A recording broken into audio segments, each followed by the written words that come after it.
नमस्कार मित्रों, स्वागत है आपका करंट अफेयर की पहली वीडियो में। तो हम प्रारंभ करते हैं जिसमें 5 प्रश्न दिए गए हैं। पहला प्रश्न, स्वामित्व योजना के संबंध में निम्नलिखित कथनों पर विचार कीजिए। पहला कथन है, यह वित्त मंत्रालय की केंद्रीय क्षेत्र की योजना है। दूसरा कथन है, इसका उद्देश्य नवीनतम सर्वेक्षण ड्रोन प्रौद्योगिकी के माध्यम से ग्रामीण क्षेत्रों में निवासित भूमि का सीमांकन करना है। तीसरा कथन है, यह योजना ग्रामीणों द्वारा ऋण और अन्य वित्तीय लाभ के लिए संपत्ति को वित्तीय संपत्ति के रूप में उपयोग करने का मार्ग प्रशस्त करेगी। ये 3 कथन है। तो सबसे पहले हम पहले कथन पर ध्यान देते हैं। यह वित्त मंत्रालय की केंद्रीय योजना है। वित्त मंत्रालय अर्थात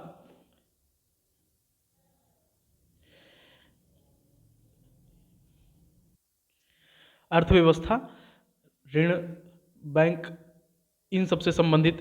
परंतु दूसरे कथन में हम सीधे देखेंगे कि कथन में आता है ग्रामीण क्षेत्रों में निवासित भूमि सीमांकन करना है। यह कार्य वित्त मंत्रालय का नहीं हो सकता। यह कार्य वित्त मंत्रालय का नहीं हो सकता, अन्य किसी मंत्रालय का हो सकता है, परंतु वित्त मंत्रालय ग्रामीण क्षेत्रों में निवासित भूमि का सीमांकन करना, ये कार्य वित्त मंत्रालय का नहीं है। तो पहला कथन हम गलत कर देते हैं। दूसरा भी देख लेते हैं। यह योजना ग्रामीणों द्वारा ऋण और अन्य वित्तीय लाभ लेने के लिए संपत्ति को वित्तीय संपत्ति के रूप में उपयोग करने का मार्ग प्रशस्त करेगी। इसका मतलब यह योजना ग्रामीणों के लिए है। ग्रामीणों के वित्त मंत्रालय वित्त पर ध्यान केंद्रित करता है। ग्रामीण क्षेत्रों के लिए जो मंत्रालय है वो मंत्रालय है अपना पंचायती राज मंत्रालय। पंचायती राज मंत्रालय के अंतर्गत ये सब चीज़ें आती हैं। पंचायती राज मंत्रालय, ठीक है। तो पहला अगर गलत हो जाता है तो हमारा रास्ता साफ हो जाएगा। पहला गलत, ये गलत हो जाएगा। दूसरा जिसमें पहला ऑप्शन है वो गलत हो जाएंगे। तो हमारा एकमात्र ऑप्शन बचेगा सी ऑप्शन बचेगा। ये 2 और 3 हमारे सही हो जाएंगे स्वतः। तो हम आगे देखते हैं। अगला प्रश्न, विरोध का अधिकार निम्नलिखित में से किस मौलिक अधिकार की अभिव्यक्ति है? पहला है संगठन बनाने की स्वतंत्रता का अधिकार। दूसरा है संघ बनाने की स्वतंत्रता का अधिकार। तीसरा अभिव्यक्ति की स्वतंत्रता का अधिकार। तो ये तीनों सही हैं। संगठन बनाने की स्वतंत्रता, संघ बनाने की स्वतंत्रता और अभिव्यक्ति की स्वतंत्रता, ये तीनों विरोध का अधिकार हो सकते हैं। हिंसक विरोध भारतीय संविधान में कोई स्थान नहीं पाता है, अतः ये तीनों सही हैं। 1, 2, 3 तीनों सही हैं। तीसरा प्रश्न है, कार्बन बाजार के संबंध में निम्नलिखित कथनों पर विचार कीजिए। पहला कथन है, कार्बन बाजार उत्सर्जन में कमी के व्यापार की सुविधा प्रदान करता है। दूसरा कथन है, कार्बन क्रेडिट के खरीदार उत्सर्जन में कमी को अपने रूप में दिखा सकते हैं और उनका उपयोग अपने उत्सर्जन कमी लक्ष्यों को पूरा करने के लिए कर सकते हैं। तीसरा कथन, वर्तमान कार्बन बाजार क्योटो प्रोटोकॉल के ढांचे के अंतर्गत स्थापित है। तो यहाँ पर ध्यान देने वाली बात है कि तीसरा कथन क्या कह रहा है। इसमें कह रहा है क्योटो प्रोटोकॉल के बारे में जानना आवश्यक है, क्योंकि यह प्रोटोकॉल समाप्त हो चुका। कार्बन बाजार की व्यवस्था क्योटो प्रोटोकॉल के अंतर्गत थी, परंतु वो क्योटो प्रोटोकॉल समाप्त हो चुका है। उसकी जगह पर पेरिस समझौता आ चुका है। तो तीसरा कथन हमारा सीधे गलत हो जाएगा। तो तीसरा कथन गलत हो जाएगा। तो हम देखते हैं 3 कथन किसमें हैं। तो पहला तीसरा जो डी है 1, 2, 3, इसमें तीसरा है, ये यहाँ पर 3 और 3, ये दोनों कट जाएंगे, मतलब ये उत्तर नहीं हो सकते। अब प्रश्न बचा है ए और बी का, जिसमें ए में पहला है और बी में पहला है। तो पहला सही हो जाएगा, पहला ऑटोमेटिक सही हो जाएगा। अब दूसरे पर हम ध्यान देते हैं। कार्बन क्रेडिट के खरीदार उत्सर्जन में कमी को अपने रूप में दिखा सकते हैं और उनका उपयोग अपने उत्सर्जन कमी लक्ष्य को पूरा करने के लिए कर सकते हैं।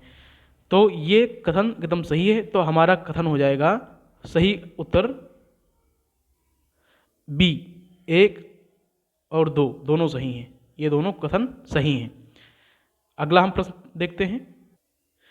चौथा प्रश्न, नोरोवायरस के संबंध में निम्नलिखित कथनों पर विचार कीजिए। पहला कथन है, नोरोवायरस डायरिया करने वाले रोटा वायरस के समान एक बग है। दूसरा, नोरोवायरस अत्यधिक संक्रामक और दूषित भोजन पानी और सतहों के माध्यम से फैल सकता है। तीसरा, भोजन को पकाने और पानी को क्लोरीनेट करने से वायरस मर जाता है। तो यहाँ पर तीसरे कथन को ध्यान देना आवश्यक है। इसमें बोला गया है कि भोजन को पकाने और पानी को क्लोरीनेट करने से वायरस मर जाता है। वायरस मरता नहीं है। इस पर कई मतलब कम स्तर के जो सैनिटाइजर हैं वो भी फेल कर जाते हैं। तो तीसरा कथन हमारा सही गलत हो जाएगा, माफ़ कीजिए गलत हो जाएगा। जब तीसरा कथन गलत हो जाएगा फिर हम देखते हैं कि हमारे पास कथन कौन कौन से बचे हैं। तीसरा गलत हो गया, तो तीसरा गलत होने पर हमारा डी हट जाएगा और सी हट जाएगा। अब बचा ए और बी। तो ए और बी दोनों में एक एक कथन है, इसका मतलब पहला कथन सही है। पहला कथन सही है तो पहले कथन को हम सही मान लेते हैं। फिर दूसरे कथन पर फिर से ध्यान देते हैं।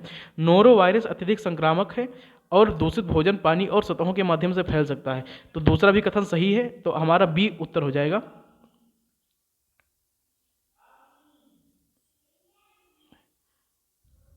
संक्रामक होने के मामलों में नोरो वायरस को ऐसा बोला जाता है कि जो भोजन बनाने वाला है अगर उसको नोरो वायरस है या नोरो वायरस से संक्रमित है तो उसके माध्यम से बाकी अन्य को भी इसका संक्रमण फैल सकता है। तो 1 और 2 बी दोनों सही हैं। हम अगले प्रश्न पर चलते हैं, 5वां प्रश्न। ये वीडियो का अंतिम प्रश्न है। भारत में आंशिक पूंजी खाता परिवर्तनीयता, इसका अर्थ यह है कि इसमें भारत में पूछा गया भारत में आंशिक पूंजी खाता परिवर्तनीयता क्या है, इसके बारे में पूछा गया है। तो पहला कथन है निजी विदेशी मूल्य वर्ग के ऋण को निजी निर्यात आय या भारत के विदेशी मुद्रा भंडार से पूरा करने की आवश्यकता होगी। दूसरा कथन है भारत की सॉवरेन क्रेडिट रेटिंग नकारात्मक होगी। तो इसमें दूसरे कथन पर हम ध्यान देंगे, भारत की सॉवरेन क्रेडिट रेटिंग नकारात्मक होगी। इसका आंशिक पूंजी खाता परिवर्तनीयता से कोई संबंध नहीं है, तो सीधे सीधे ही हट जाएगा। अगर दूसरा गलत हो जाता है तो सीधी सी बात है, आंसर 1 होगा, केवल 1। तो हम थोड़ा आंशिक पूंजी खाता परिवर्तनीयता के बारे में देखते हैं क्या है। यहाँ पर देखेंगे हम आंशिक पूंजी खाता परिवर्तनीयता। इसका तात्पर्य है कि निजी विदेशी मूल्य वर्ग के ऋण को भी निजी निर्यात आय या भारत के विदेशी मुद्रा भंडार से पूरा करने की आवश्यकता होगी। पूंजी खाता परिवर्तनीयता और सॉवरेन क्रेडिट रेटिंग से कोई संबंध नहीं, तो इस वजह से दूसरा कथन हमारा गलत हो गया था। पहला कथन सही है, केवल 1 उत्तर होगा। धन्यवाद देखने के लिए धन्यवाद आप सभी को, और इस वीडियो को ज़्यादा से ज़्यादा शेयर कीजिए। इसी तरह के वीडियो हम लगातार डालते रहेंगे, और कृपया हमारे चैनल को सब्सक्राइब कीजिए तथा लोगों को अवेयर कीजिए और लाइक बटन पर क्लिक कीजिए। धन्यवाद।